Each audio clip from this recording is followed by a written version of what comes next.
In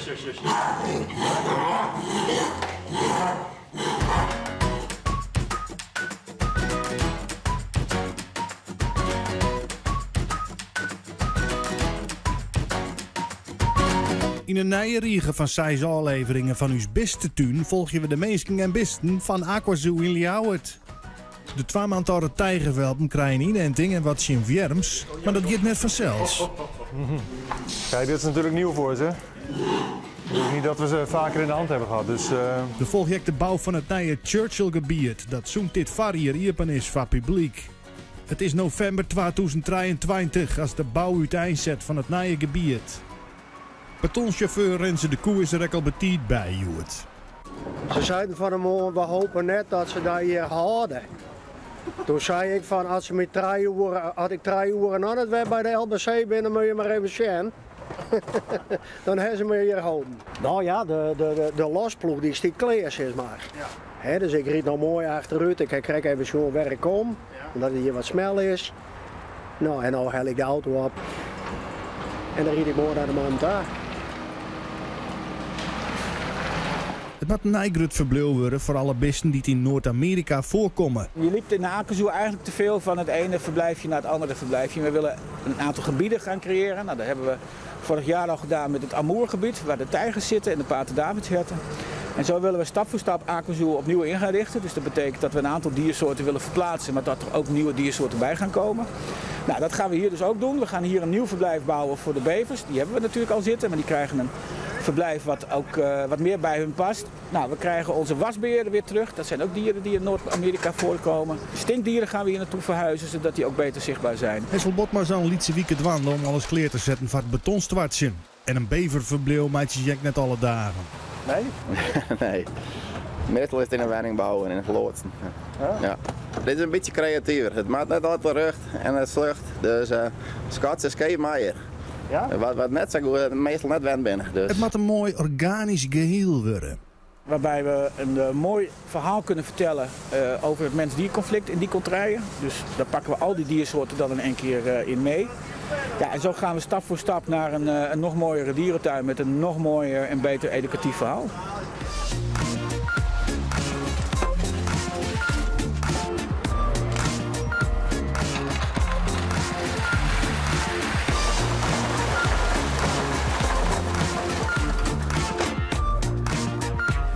Op 15 juni 2023 waren er voor jou tijgerwelpjes binnen. De welpjes binnen nu 2 maanden en de beste dokter is de Joert voor de inentings en de controle. Er zijn vaak op zo'n dag dat de dierenarts hier is, zijn er een aantal prioriteiten waar we echt even mee aan de slag moeten. En dan kun je denken aan operaties, maar ook wel veel controles. Dus dat is gewoon het bekijken van de dieren. Wat gebitscontroles misschien, bij de ijsberen is dat vaak een dingetje. En dus ook dit soort dingen. Ja. Wij staan achter bij de tijgers. Ik heb die sleutel niet bij me. Zou jij ons daar zo even binnen kunnen laten? Op deze leeftijd is het gewoon, nou de moeder moet natuurlijk weg zijn, ja. Logischerwijs, want anders wordt het niet zo leuk. En als de moeder dus weg is, zijn nu 8,5 weken ongeveer zoiets.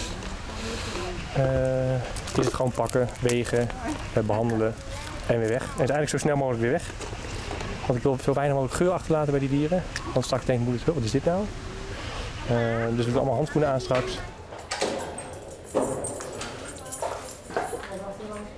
Naast het gewicht wordt ook bepaald dat het nou een mansje of een vrouwtje is.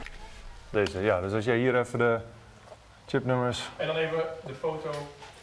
Even. Gaat het nek wel? Ja.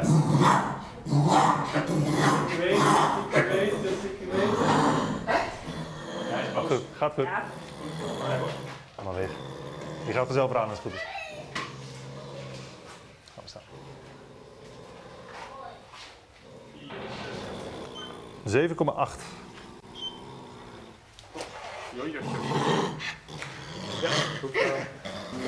Kijk, dit is natuurlijk nieuw voor ze. Niet dat we ze vaker in de hand hebben gehad. Dus in de eerste keer dat we dat deden, toen waren ze een week of 4. Toen hebben ze voor het eerst ontwormd. Ja, dan is het allemaal nog zo klein. En dan weten ze eigenlijk nog niet goed wat er gebeurt. Dus dat ging wel makkelijk, hè? Toen waren ze ook echt wel een heel stuk kleiner dan nu. En ja, nu is het wel echt, begint het een beetje tijger te worden. Zo, Nummer 2.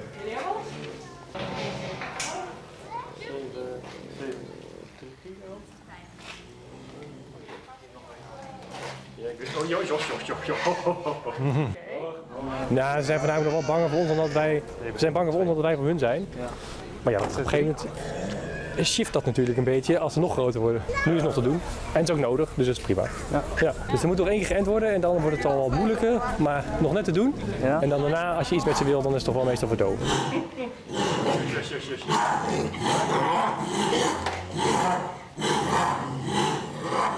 Dit is vergelijkbaar met de kattenenting van onze huisdieren, zeg maar.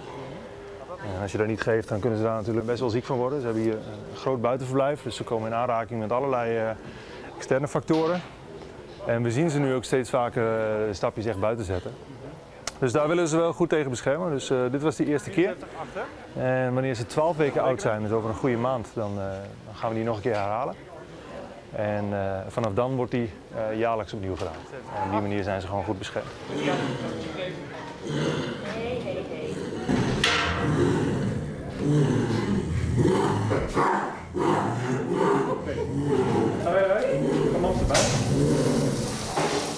Nou, het is mooi gelukt. We kunnen nu weer rustig een draai vinden. Moeders ligt nou buiten lekker te eten, maar die mag er ook weer bij zo. En ik denk zodra ze haar zien dat het dan de rust ook wel weer terugkeert.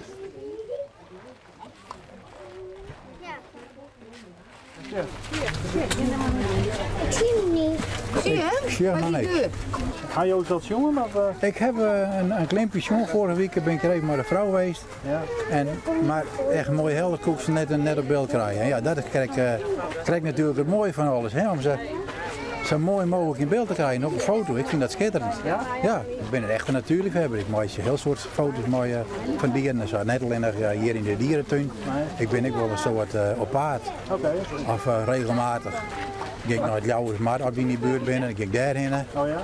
En die snits, Gringen Dik, vind ik mooi. En je dacht van ik heb wel even zin om mee? Of? Ja, ik had wel even zin om mee te gaan, ja. Oké. Ja. Dat vond ik ook wel even interessant. Wat? Nou, die tijgers te zien. Ja. Ja. Nou, we zijn hier maar uw bijsbaan. Ja. En die ben bij u uit Van Hoes. Die winnen hier net in Friesland. Oh. En de grootste bijsbaan winnen ik altijd met hun hinnen. En nou met deze 2. Oké. En we gaan met beesten spatten. En oplossingen bedenken. Een leuke dag, de informatie, hè? Ja. Ja, en mooi waar erbij. En Ja. feest. En dingen bezien, mooie informatie. Prima. Nou, mooi. Super. Nou, het is geen foto, lieverd. Het is een filmpje. Ja, dit is een filmpje. Dank je. Bedankt, hè. Alsjeblieft. Heel veel plezier. Dank je wel, topper. De beste dokter is nog in de tuin en er is een otter met een stutprobleem. Maar ja, hoe vang je een otter? Dat is nou net zo makkelijk. We gaan een van onze mannelijke kleinkleinotters gaan we even verdoven. Want die heeft een wondje aan de staart en dat wondje is eigenlijk een recidief. Dus blijft terugkomen, terwijl we het al behandeld hebben. Dus we gaan die verdoven bij opnemen, opsturen en kijken of we wel het juiste behandelen. En zo niet, dan kunnen we onze therapie aanpassen. Nou, goed dat we dit even doen, dan kunnen we ook dingen uitsluiten. Misschien is het niet eens groot genoeg om die op van te nemen. Daar staan. Bij de otter blikt het mij te vallen. Ja, het was in ieder geval een stuk beter dan ik dacht. Ja. Dus het is een stuk beter dan op de foto's. Ja. Dus we hebben nu besloten alleen een kweek af te nemen, of een swab af te nemen om op kweek te zetten. Ja. Om te kijken of we in ieder geval juist behandelen. Dat stukje dan. En als dat zo is, dan gaan we door. En als dat niet zo is, dan moeten we toch ergens anders onze hel zoeken. Ja. Maar het ziet er in ieder geval binnen 1,5 week al een stuk beter uit. We zijn net klaar met de otter. Ik zal je zo verder bijpraten, maar we gaan hem nou wakker spuiten. Zie jij nog kans om die voor de pauze even terug naar het verblijf te brengen? Nou ja, we zijn al met deze otter echt al maanden bezig. En dan begint het weer en dan gaat het weer weg en dan begint het weer.